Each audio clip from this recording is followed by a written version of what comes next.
Going to get to my message. So you have to disregard negativity in this current time to a whole new level. You see the top content creators, they're having to watch the way that they navigate themselves and present their messages, because there are people out there who they relish in satisfaction by causing opportunities to have their own demise to other people. They like seeing that. They like seeing people not be able to complete things. They like seeing people have their voice taken away. They like seeing all this. It gives them a certain sort of fulfillment that they don't find anywhere else in their lives, because they're not doing anything productive, only things destructive. So, people like Dewberry, shout out to Dewberry, people like Hassan Campbell, people like Charleston White, and etc. They go on there and they say what they say, man, and for entertainment purposes, they might respond to certain things in negativity, but do they regard it? Do they let it phase them? No. And that's the point that I've gotten to. Let me turn off invites. I don't want to go live with none of y'all.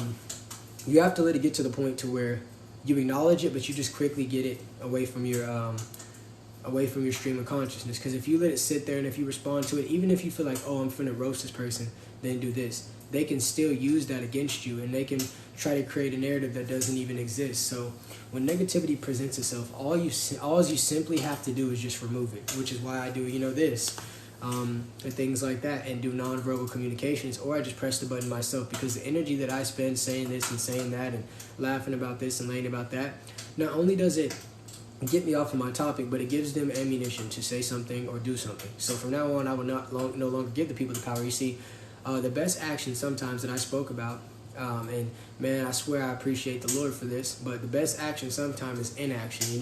When people say this and say that, just have an inaction, meet their action with the inaction, a nonverbal communication. All you have to do is tap that all on your phone, tap that till they get gone, tap that, oh, that's all you gotta do, just get them out of there. So, guys, don't let it phase you. Be relentless. Work hard, man, and when you tell people that you're gonna do crazy things that, like, I guess you could say the average person doesn't think about doing, like their work ethic wise, they'll kind of downplay it, and then when you complete it, they'll be like, oh, you could have did more, like type of attitude, because people are envious, man. They do not see within themselves. I say I'm going to do 30 episodes today.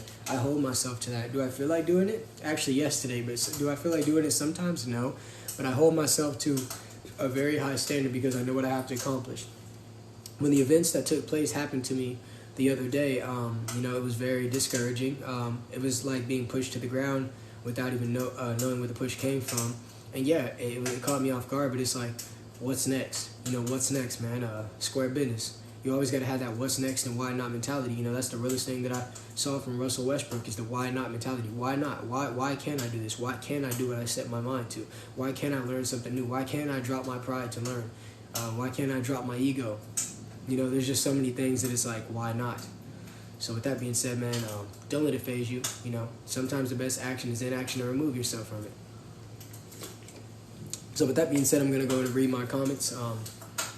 If you guys would like me to stay and extend this episode and talk about whatever you want to talk about, I need to see 500 roses within the next 45 seconds. Otherwise, I'm going to go ahead and conclude this episode and get on to my very next one.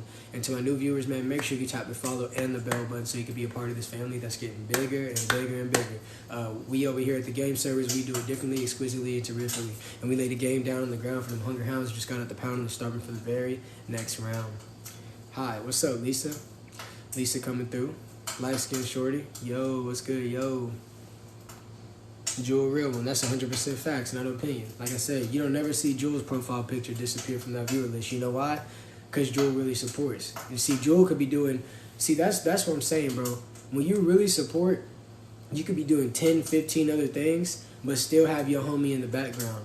You see, a lot of y'all make excuses. I gotta do this. I gotta do that. Whoop-de-woo, whoop-de-woo. Bro, if you really want to support somebody, you will.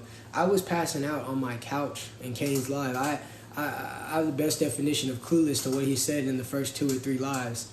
But guess what? I was still in his live. I was still a viewer. And when I would open my eyes, I would start pushing that like button because I really support the people. The way that I am about loyalty, everyone isn't. They say they are. They say this. They say all that. But I do what I say I'm gonna do, man, and I show up and I show out every single day. And a lot of y'all just do a whole lot of talking, but there ain't no action to follow. You pop in and you pop out. You're not really there like that.